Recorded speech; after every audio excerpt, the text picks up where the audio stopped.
ಮರಗಿಡದ ತಲೆಯ ಒರಸಿ ಹಿಮ ಬಿದ್ದ ನೆಲವ ಗುಡಿಸಿ ಆಹಾ ಹೊಲಗದ್ದೆ ಇನ್ನೂ ಎಂತ ನಿದ್ದೆ ಎಂದ ದಿನ ರಾಯನು ರವಿರಾಯ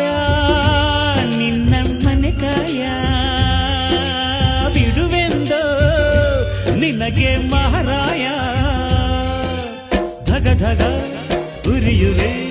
ಝಗ ಝಗ ಬೆಳಗುವೆ ನೀನು ಬರದೆ ದಿನವಿಲ್ಲ